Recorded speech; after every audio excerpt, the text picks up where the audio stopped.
the business you are, work it backwards. Where is my target audience? What would they more than likely be listening to? And one thing you guys may not realize is if you're actually interested in putting an ad out with any podcast or with anybody like that, they have like a rate sheet. Hey everyone, welcome to the S.O.B Marketing Podcast, where we celebrate the S.O.B that you are, and if you haven't figured it out yet, we mean small-owned business. We don't mean S.O.B. Listen, we know that as a small business owner, you are working hard on the daily to keep your business fully operational while trying to promote it. And while some days it may feel like the business is owning you, if we're being honest with each other, I bet you would admit that you wouldn't give up the insanity for anything. Our commitment here at the S.O.B Marketing Podcast is to give you the real talk, what works when it comes to advertising, marketing, promoting your business, and then what doesn't really work. And Chelsea and I promise to always keep the conversation real. Back to another episode of the S.O.B Marketing Podcast. We mean small-owned business, not son of a you-know-what. So Chelsea, so excited to have you back in this room and for us to do another episode. I know, so exciting, Vivian. And so we want to remind you guys, certainly please subscribe if you are watching on YouTube, and subscribe to our podcast if you are catching us on Spotify or anywhere else. Certainly appreciate all of the support. And if you have any topics that are marketing related that you want us to cover in future discussions, then definitely hit us up at help@theseasonmarketer.com. Vivian, do you know what BetterHelp is? I do, actually. How do you know what it is? Because I listen to podcasts. I mean, honestly, I feel like we're the only podcast that BetterHelp is not sponsoring at this point. BetterHelp, get in touch with us. Actually, you're absolutely right. And what's interesting is another one that's similar to that is Simply Safe. Yes. Right? So if you guys know the companies Simply Safe, or if you know BetterHelp, we guarantee you that you probably listen to podcasts. Absolutely. That we are bringing that up is because today's discussion is actually going to be about what, Chelsea? It is traditional advertising modernized. Yes. And so we're not talking about your mama's advertising today. We are talking about the modern day 2023 advertising opportunities. I think a great way for this to make a little more sense is think about cable advertising, so TV commercials, that sort of thing. How has it modernized now?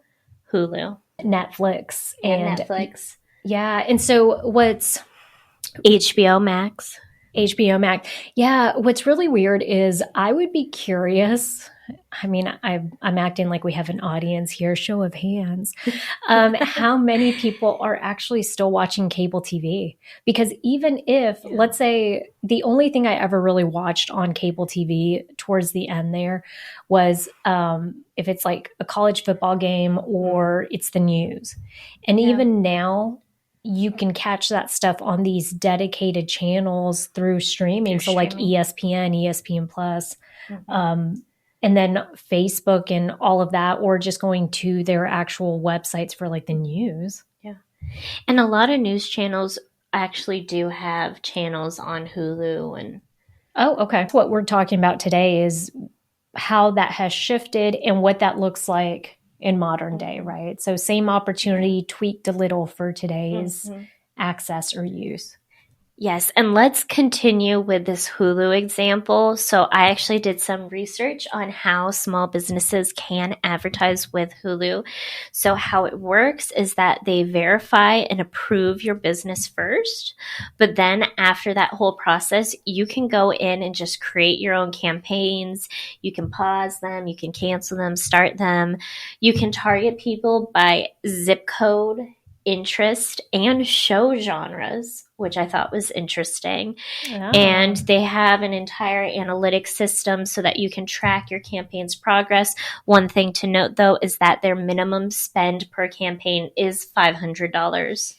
Yeah, I was going to say they have, which in the scheme of things isn't a lot. If you're looking to spend to invest in your advertising, then Mm-hmm. that $500 is definitely doable for a lot Yeah. of smaller businesses, Yeah. especially because if you have those analytics and data tied to it and you're able to see the effectiveness of the ad, Mm-hmm. then definitely that gives you a lot of confidence to say, yeah, my Hulu Mm-hmm. ad did really well. So here's what's interesting with what you said: hyper target people or Mm-hmm. segment them in the ways that Chelsea listed. So one of them that stuck out to you was the Show genres. show genres. Show genres. Let's talk about how that could be applicable to a small business.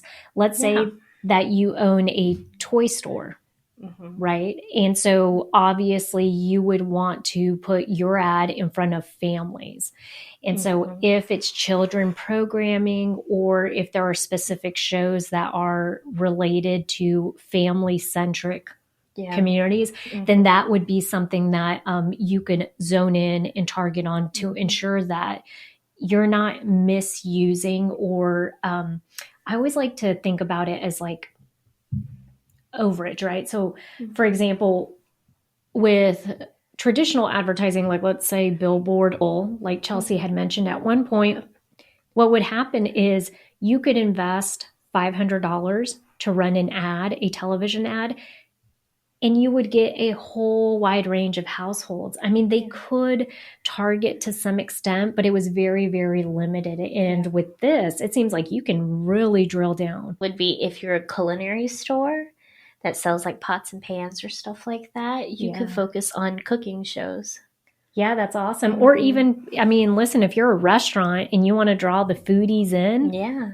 I mean, There you go. listen, two would be you were talking about targeting people by zip codes.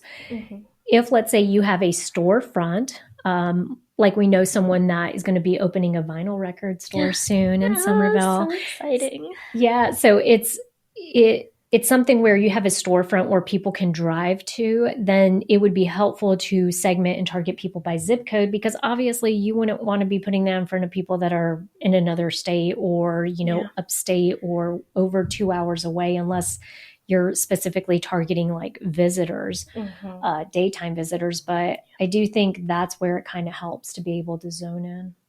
When looking at these modernized versions of traditional marketing is that they are usually easier to create or to do on your own, and they tend to be a little bit cheaper. Move to being a more do-it-yourself kind of marketing Yeah. and advertising. Realize that, so they want to make it as simple and as easy as possible for anyone to create an ad, which is smart on their part. So that's a really big thing. Your barrier to access or to making ads accessible is very low at this point. Traditional version of television advertising, which cable advertising. I remember when we were putting our first television ad out for a healthcare company that I worked for many, many, many, many, many, many, many moons ago. we actually had to hire this like big production company to come out. And I remember being really nervous because I didn't want to waste their time, right? So, like, as far as us planning ahead and making sure that we had all of the scripting done, we had all the shots laid out and everything, because when they came in, we were paying good money for them to come in and just kind of shoot it really quick and then put it together.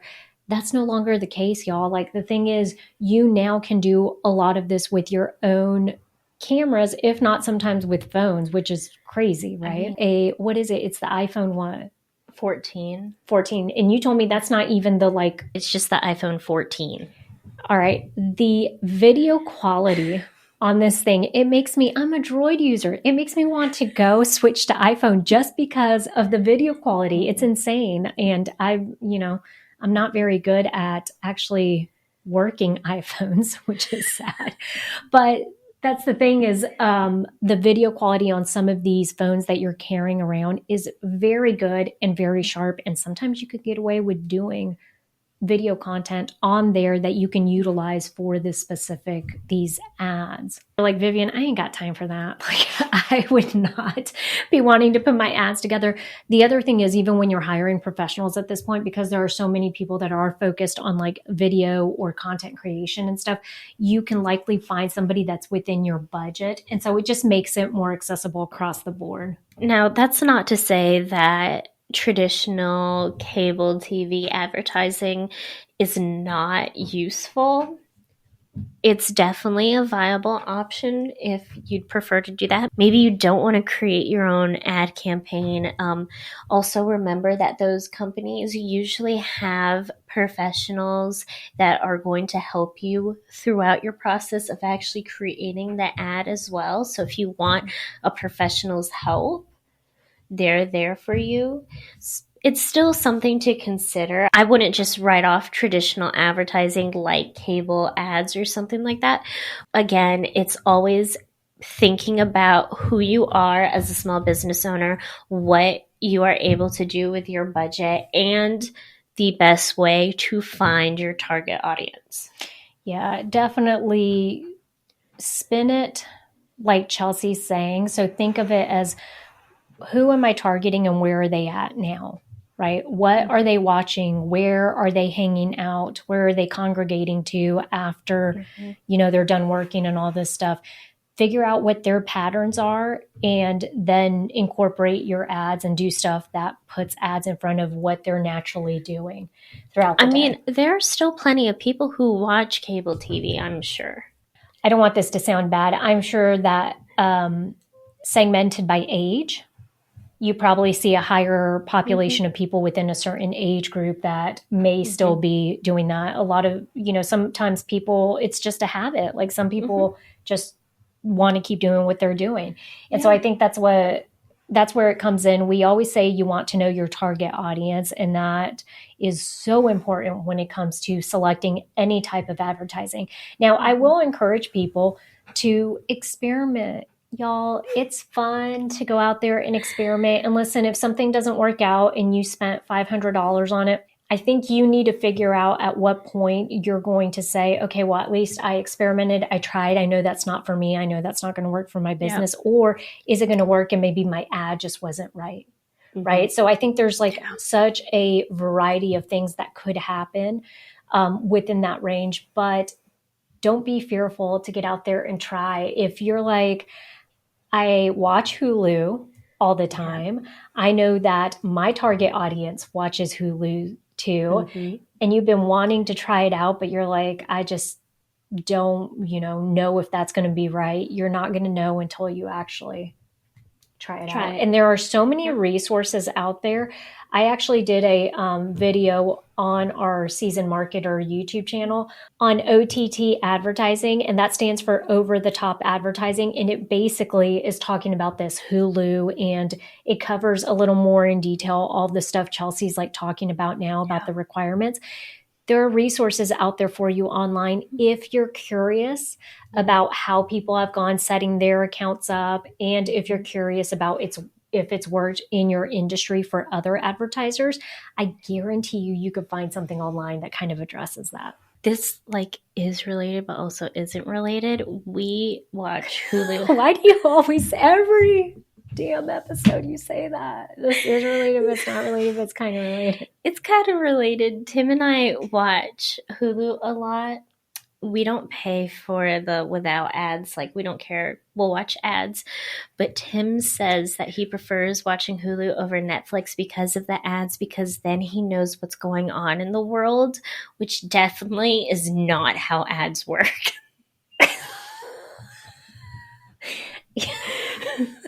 I don't even know where to start with that one.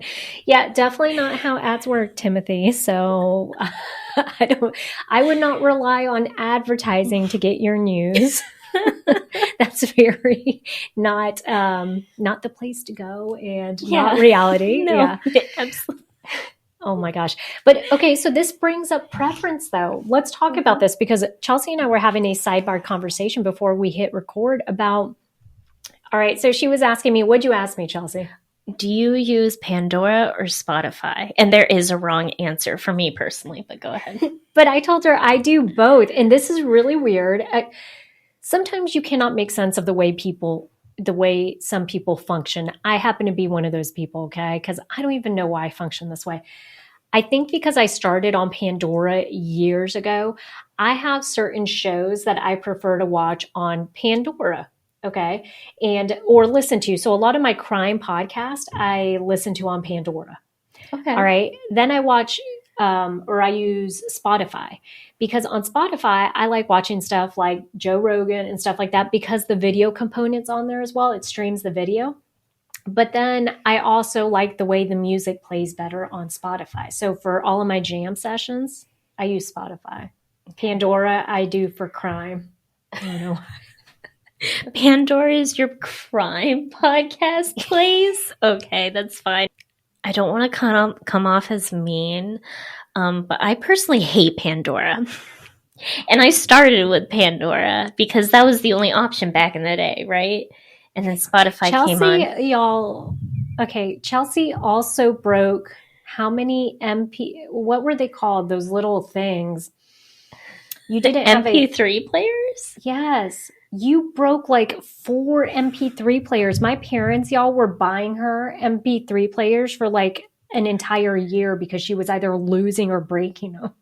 I don't remember this happening, but okay. True story. Ask mom and dad. I prefer Spotify. There are times where I want to listen to one artist and one artist only. And with Pandora, you can't really do that. I think maybe you could do it with Pandora like premium. I had Spotify Student, which was a really good deal, and it bundles with Hulu. So that's how I have Hulu. And now I pay like $10.69 for a month for like Spotify Premium and Hulu. Yeah. Such a steal. So yeah, I prefer Spotify. Well, and yeah, I think so this is what's interesting though, is when we're talking about this new modernized traditional advertising, this is the modern take on radio, right? So yeah, instead of focusing on, and radio really went through its own, like this is now the third or fourth iteration of radio advertising, because think about it. Okay. Radio at one point went to XM. Okay. Right. Yes. And so that was where you could really get more of a bigger audience, right? So it wasn't so specific and you weren't really bound by just the radio stations within your community, but then you can advertise on a grander scale and reach more people. And then now it's like amplified because through these streaming services like Spotify and Pandora, because I mean, goodness, at this point, you put ads in there. And we were talking about this earlier. That's how we started the podcast, when we're talking about if you know what Simply Safe and if you know what Better Health is, those two companies have pretty much bought up all of the streaming, ad space. Space. It's insane. Like if I hear one more Better Health ad, like listen, and not just that one, if you guys also know what Athletic Greens is, then it means we're listening to a lot of the same business like podcasts, but it's pretty bizarre. Yeah. It's obviously effective and works really great. I mean, we remember Simply Safe and BetterHelp. And I actually have Simply Safe and I've tried BetterHelp before. Really? And I tried it because of one of the podcasts I listened to. Yeah. Well, so that brings up another interesting factor. The one thing we were missing with radio advertising is not consistency, but relationship building. And what I say, and actually, you know what? Maybe they did some version of this with their morning shows. So the morning shows allowed them to build a connection with people that were listening to the station, right? And so you had your personalities that people were like, oh, I really love, so-and-so, like they're funny or they're this and that. Yeah. So that allowed them to build that. And I guess as an advertiser, you kind of got the residual part of that. But what is really, I think, the key benefit now to these streaming services is it allows you to feel like you are getting a recommendation from somebody you know. Yes, and I think a good thing to remember here is with these streaming services, like I got really into, and that's why we drink. Mm-hmm. They had already been around for a couple of years. I binged like 200 episodes in like a month. And these are long episodes. They're like an hour, 2 hours long. But my point is with morning She shows, basically spent a year of her life, y'all, like just. She's like, when I was 22, I spent my entire year. that's what I was doing with Crime Junkie too. Oh, I love me some Crime Junkie. Yeah. Mm-hmm. Well, and okay. So, but my point is with the morning shows, I mean, it's every day, but it's a very short amount of time. And I don't know if those, maybe it's changed now and maybe you can go back and listen to it, but I don't know if that's true or not. But you can't binge it, you know? Yeah. They typically will post it on like their website or something like that. But let's talk about barrier. I mean, the thing is, an easily accessible app like a Spotify that's already on my phone, and when I go into my car, automatically connects and it just automatically starts playing the podcast or the the record I'm listening to. Mm-hmm. I'm not having to log onto a website, download it, or go on there and stream it. It's different, right? So it lowers that what I have to do, the steps I have to take to actually access it. But and that's really important because, again, like for me personally, if there's too many steps, I'm just not going to do it. There are times when Tim and I are talking about something, we don't know something, and he says, look it up, and I just say no. Which I know is bad. I know we have all of the knowledge in the world at our fingertips. I just don't want to do it. I feel like, what is the one of my favorite little gifs is that Bugs Bunny one where he's like, no. And he's like blowing it. That's like you. When someone asks you to take extra steps, you're like, no. Do you love making crafts and working on your small business but struggle to get them in front of customers? Do craft fairs, events, or pop-ups leave you feeling overwhelmed or frustrated? Introducing Rock Your Fair, the course designed to help you succeed in the world of craft fairs, pop-ups, and events, created by 2 marketing professionals with over 15 years of experience. Rock Your Fair is perfect for anyone who's new to the game or just wants to step up their game. Our step-by-step approach will guide you through everything you need to know, from choosing the right events, to setting up your booth, to marketing your products effectively. And you know what? You'll also get access to us for personalized coaching and feedback so you can put your best foot forward. Do not let craft fairs, pop-ups, and events hold you back. Sign up for Rock Your Fair today and start rocking your way to success. For a limited time, get access to our free mini course. Simply head over to our website at www.theseasonmarketer.com and click on workshops. That's part of the reason we're like, as a small business owner, as you're looking into some of these newer options for advertising, I would encourage you, kind of like what we were talking about with the television streaming, okay? If you are looking for programming that is very specific to targeting the audience that you want to get through your doors or through your business, same thing goes for like podcasts, right? Mm-hmm. So what I would do is, depending on what type of business you are, work it backwards. Where is my target audience? What would they more than likely be listening to? And one thing you guys may not realize is, if you're actually interested in putting an ad out with any podcast or with anybody like that, they have like a rate sheet where typically they will give you their analytics. They will tell you how many downloads they have. They will typically, any podcast worth their salt is going to have their demographics.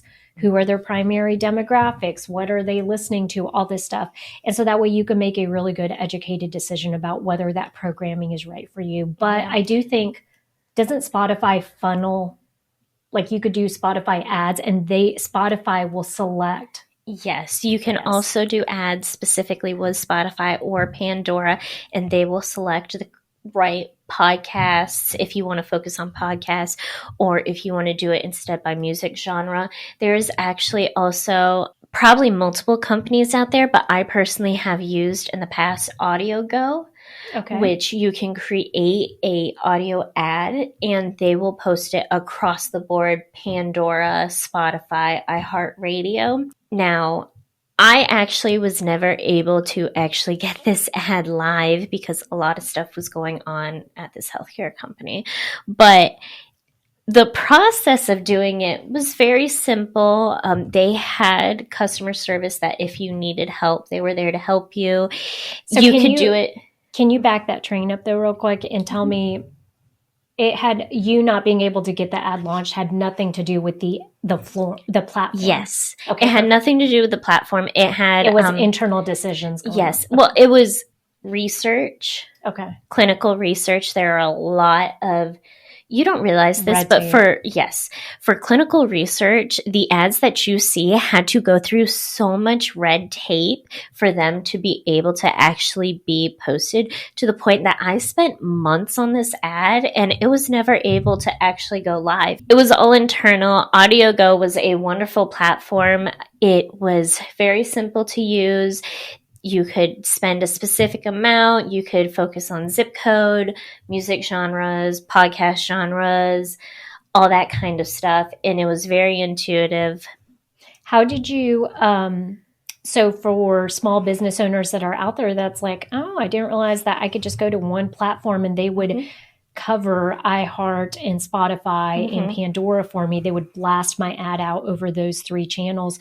How did you go about creating your ad, as far as, was it super easy and you could do it? Yes. I created, you know me in Canva. I created everything in Canva. I actually did the voiceover myself in my voiceover voice. It's pretty good. Your voiceover voice is pretty okay. good. Chelsea's for hire if anyone's looking. Welcome to AudioGo. Are you looking to create an ad?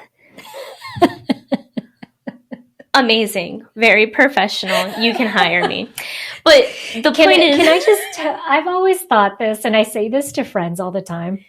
Unless you've met our mother, you don't know that Chelsea and I don't struggle with confidence. We never have, not 1 second in our life, because as you've seen displayed right there, Chelsea's like, see, very good, very good. It's amazing.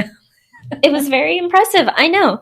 Anyway, I created the video in Canva, put on the audio overlay, and just uploaded it on there.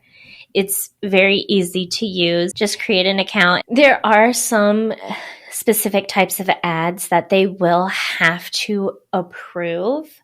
And I don't remember what they were because this was a while ago, but it's going to be healthcare. Industries, yeah. Yeah, it's probably going to be like healthcare or political, something like that. But alcoholic, all that stuff, probably drugs. I mean, yeah. Who's promoting drugs? No, like not drugs, like CBD and stuff like that. Like, I'm sure they have, like, you know, things that they need to legally I get CYA, it. No, I cover their own butts. I get it. Yes, probably like drugs. Well, so there you go. If you guys have ever wondered how people get their ads onto Spotify and stuff like that as smaller business owners, because I think the other thing is, okay, we're talking about Simply Safe and BetterHelp and stuff. We see those as being big companies. So we're like, well, yeah, of course they're going to be advertising on that stuff, right? You guys can do it with a small budget as well. You don't need to be putting thousands and thousands and thousands of dollars into this. Chelsea just told you production cost, basically Canva and a voiceover thing, right? Now, of course, you want something that sounds nice and professional, get you a nicer mic. But that's all stuff you don't absolutely need. If you want to dip your toe in it and start playing around now, just, you know, kind of get it started and see if it works well for you. There you go. Do your own production on the audio stuff. Go to AudioGo. There are probably 4 or 5 other platforms that do the same thing, and create an account and then start playing around in there and see what it can do for your small business. And pro tip, if you don't have a professional mic, but you have maybe like a Bluetooth mic, one of those ones that plugs into your phone. Yeah. Go ahead and do a video on your phone, then extract the audio and use that so that you're not doing a voiceover on Canva and maybe using your laptop microphone. That might not be the best. You'll get better audio quality doing it from your Bluetooth mic and then extracting the audio and uploading it to Canva. Yeah, that's a great tip. I mean, use what you have. I think that's the key here is if you guys are intrigued, interested, I mean, there's nothing stopping you from trying this out, right? Yeah. You can do this regardless of how much money you're making, as long as you have money set aside to invest and to get it started. All right. So the other one too, Chelsea, that was interesting for me was, and we've kind of touched on this a little bit with that television advertising video. Okay, so y'all, if you're wanting to do now with everyone doing reels and YouTube shorts and, you know, pretty much every platform is promoting video in some sort of way, you can actually upload ads to run on TikTok, to run on all of these. And so just like when you're scrolling through TikTok or you're scrolling through Instagram reels and you see these videos that at the bottom say ad or say sponsored, you have the capability to do the same thing. And I started creating an account for the Seasoned Marketer on TikTok. I did this about like 3 weeks ago because we do want to start advertising on there. And now, of course, most of you are thinking, well, why would I even do that if I have a TikTok account and that's how I'm getting? The thing is, just like with every other form of advertising, if you have money to invest and to get your vertical form video in front of people that are not following you right now, and you don't want to rely on an algorithm or on getting the right hashtags or something like that, this is a way to easily close that gap because you're investing money in having the platform put your video in front of other people.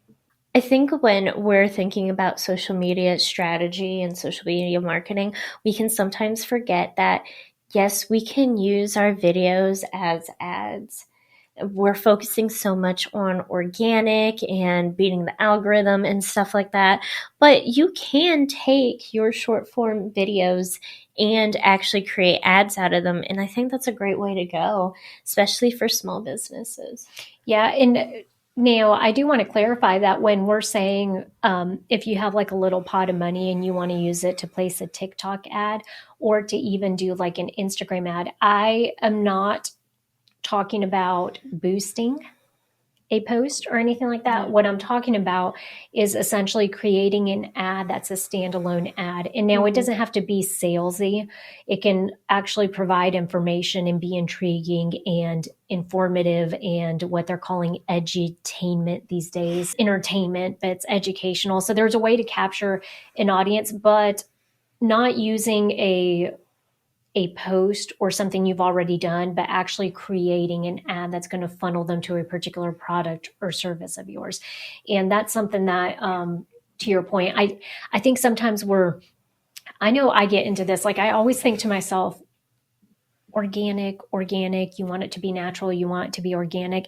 Y'all, lots of people build that way. It takes years to do that. And so as a small business owner, you have a product or service that you are looking to sell in the here and now, right now. If you have a little bit of money and you're willing to, put it in these ads, you can easily go in and with the analytics that they give you, as long as you are making sure that the ad isn't tanking and that you're actually getting business from it. If you can see those click-through rates, if you can attach the click-through rate to the actual purchase of a product or service, then that's all you need to know that your ad is working correctly and actually benefiting your small business and growing it. Now, Vivian and I have shared notes that we bring in before every episode. I saw on here that you mentioned pay-per-click. I would love to hear your take on how this is traditional advertising modernized. Okay, so pay-per-click, I think Google, the interwebs have been around for a very, very long time.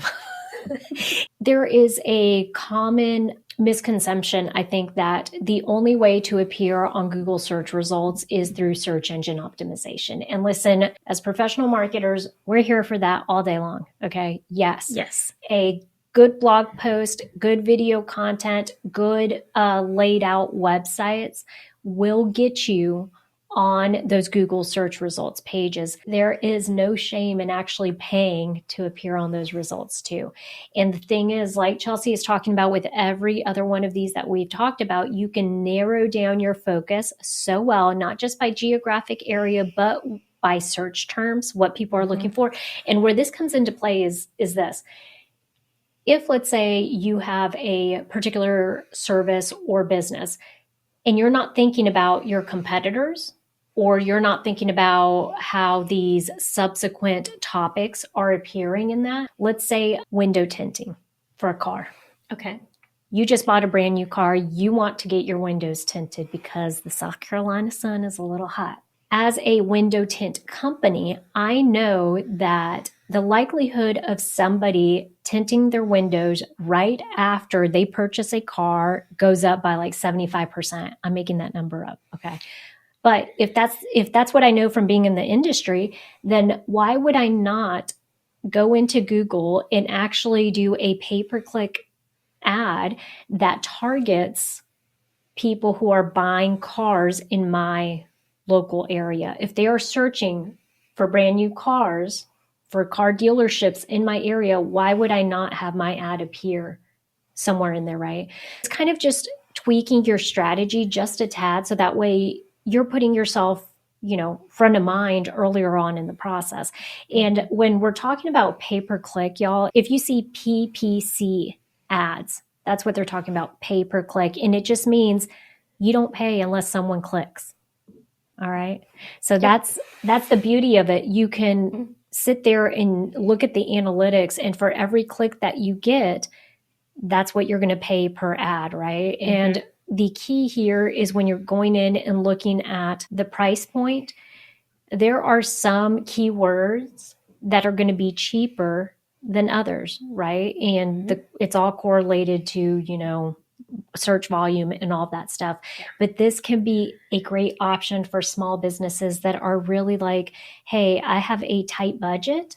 Okay, well, then you want to be sure that when you are paying for an ad, that people are clicking on it, right? And I feel like a lot of small businesses forget about advertising on Google, and that can be a great lifesaver. Have you ever seen those boards, like when people are in movies and they're trying to solve a crime? And it's like all those red pieces of everywhere. Yeah. Okay.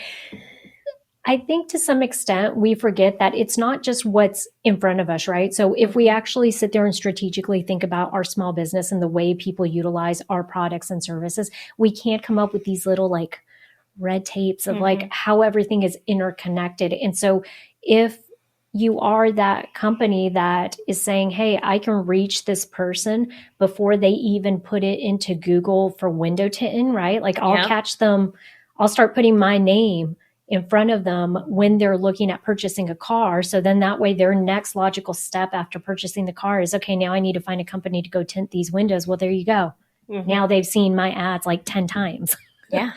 So yeah, I think that's one of those things where it's just those little nuances that eventually will help your advertising a lot more.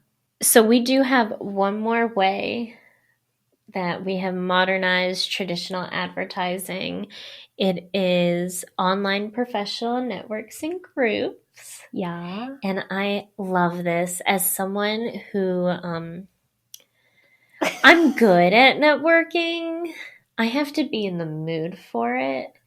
I was going to say, Chelsea's like, I don't like people. That's not what I said. I said I have to be in the mood for in-person networking. Okay. But using these online groups, think LinkedIn, think Facebook groups, closed Facebook groups, all of these places are great ways to interact with your niche audience. Yeah, so think about this as, like Chelsea said, you should be going out there and still doing your professional networking face-to-face because there is just something that you cannot replace with technology and stuff. Now, granted, you can amplify it using virtual things like LinkedIn and all that. So I used to work for a chamber of commerce, a local chamber of commerce, and I can tell you that was probably one of the best jobs for me to have coming out of college, just because I think it really did ingrain in my head how valuable relationships are. It's all about those relationships. And so these professional networking events that people used to go to, so let's say if you used to pre-COVID attend every business after hours at your local chamber, and now you're just like it just doesn't intrigue me anymore because I'm at home in sweatpants by like 5 o'clock. I don't know. Then utilize and leverage LinkedIn, utilize and leverage, like Chelsea said, these closed Facebook groups, because what I have found works really well with this stuff, or the reason those work extremely well, is because you can target. Y'all, like you can join a community of people that are not just like-minded, but can also help you along the way in your business. And that doesn't necessarily have to be within your industry. So one of the most valuable Facebook groups that I'm a part of here locally is a Charleston Women in Business. That is not specific to marketing. That is any women-owned business that's within the Charleston area can join the group. But the amount of information that I get from there, whether it's for topics, whether it's for us just posting our videos, or the comments and posts that I'm reading and taking away from, it gives you such a good pulse on what is going on out there. And so you can do the same thing if you are a realtor. You don't necessarily have to join a realtors group, closed Facebook group, even though you'll probably find a lot of value in that too, though.